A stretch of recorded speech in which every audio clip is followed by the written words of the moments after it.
Hey photographers, when I review a camera it's usually on loan, so I don't always get the chance to enjoy it. Now, after Viking invited us to join the Into the Midnight Sun cruise, I asked Sony if I could borrow the RX10 IV for the trip. Luckily, they said yes, and I got some great shots. In my review, I called the RX10 IV an overachiever, with too many tricks to keep track of.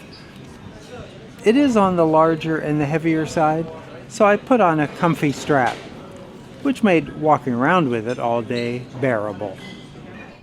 Although theoretically the 20 megapixel 1-inch sensor seems on the small side, practically I'm not finding any fault with these images, particularly as the Zeiss branded lens, which covers the 35mm equivalent of 24 to 600mm, provides a 25 times zoom.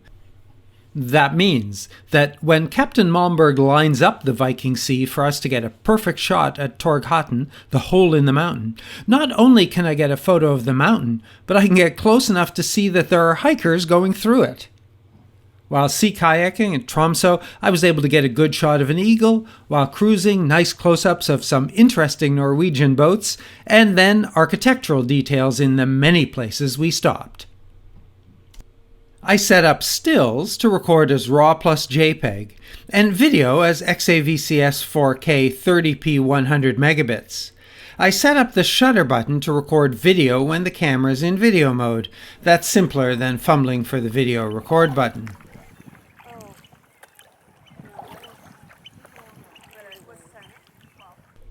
Things happen quickly while traveling, and getting the shot, either from the Viking Sea or from a bus, usually means there's little time to consider and adjust.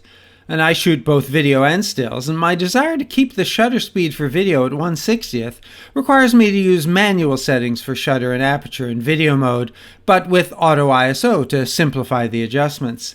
That meant I usually shot stills in P mode, using the rear dial to make program shift adjustments when aperture or shutter speed were more important to getting the shot. And the EV dial is both useful and handy. Now, previous versions of the RX10 had built-in ND and the 4 does not, which meant that I was often shooting video at f11 or higher with the ISO at 100. I judged exposure primarily with the screen, aided by the meter and the histogram, but still felt that some of my video scenes ended up overexposed. I could have used picture profiles and a log gamma, but that would have required one more adjustment between video and stills. Now, I primarily shoot with the viewfinder, removing my glasses to do so. The diopter adjusts enough for my prescription, but it tended to get adjusted accidentally. For focus, the front switch makes switching modes easy, but it is possible to leave the switch at S or DMF for single, as the 4 switches to continuous when video is selected. For portraits, I configured the lens's focus hold button as IAF, which is really my favorite feature. Fast and accurate, so I got some great shots of Kim and shoppers on Carnaby Street in London. And the other mode I used frequently was panorama, which I configured to shoot wide with the direction down, and this provides a larger panorama. The RX10 IV has 5 meter modes, and I found the highlight setting to be useful for reading the correct exposure when taking photos of stained glass windows, here the beautiful windows of St. Magnus in Kirkwall in the Orkneys, as well as for performers on stage. For some scenes, the dynamic range is not captured with standard settings. Sony's HDR mode, which can capture a 6-stop range, is very useful, particularly when the sun isn't quite in the right spot when you get to a landmark like Buckingham Palace. However, this setting is not compatible with RAW, and I use that to my advantage. My workaround for switching out of RAW and into HDR is to assign quality to the C2 button and to set up the Auto HDR at 4EV, although there were times when I increased it to 6. When the 4 is in RAW plus JPEG, the HDR is automatically disabled. When RAW is deselected, HDR is on again. And now that I've made the pitch for HDR, let me say that after I got home and processed my photos in Lightroom, I found detail beyond what I expected. Often I could increase the exposure and decrease highlight and increase shadows by a stop or more in the raw files. So, although I initially dismissed this image of Buckingham Palace, I was able to create a better image in Lightroom than with the HDR setting, but try both. The 4 powers up quickly, and the zoom is responsive, moving quickly in or out, but less so when recording video, and there are no settings to adjust the zoom speed.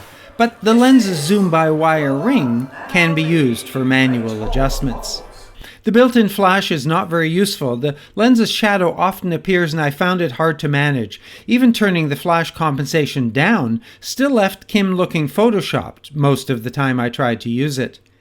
The powerful continuous mode takes up to 24 images per second.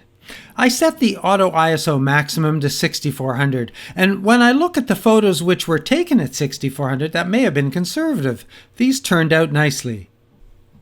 There's ad hoc Wi-Fi to transfer photos to my phone. It requires the free Play Memories app, which transfers and saves them so I can post them to Instagram. And in general, controls are positioned in a usable and ergonomic way, with most operations possible with just the right hand. I'll complain one more time about the left side menu button and reiterate my dissatisfaction with the organization of the menu system. I did create a My Menu with format. I back up my files daily and reformat my cards each morning, and the other settings that I adjusted frequently. Battery life was better than I expected. I'd brought 4, but never used more than 1 and a bit during a day.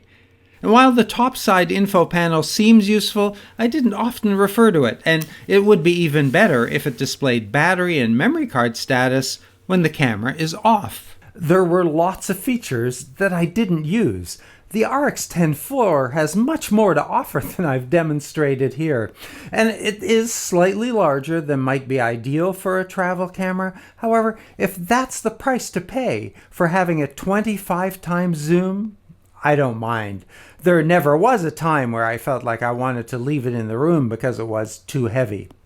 And after reviewing my over 4,000 photos that I took during the Viking cruise and a few days in London afterwards, I don't feel that there were more than a few where either the 4 or I missed the shot. I'd be happy to take it away again, and I'd recommend it to you. Now, I do reply to all relevant questions and civil comments, and I'd love to hear from you. Or just keep shooting until your memory card is full and your battery is empty. Oh, one more thing. If you do find my channel useful and the content interesting, please subscribe.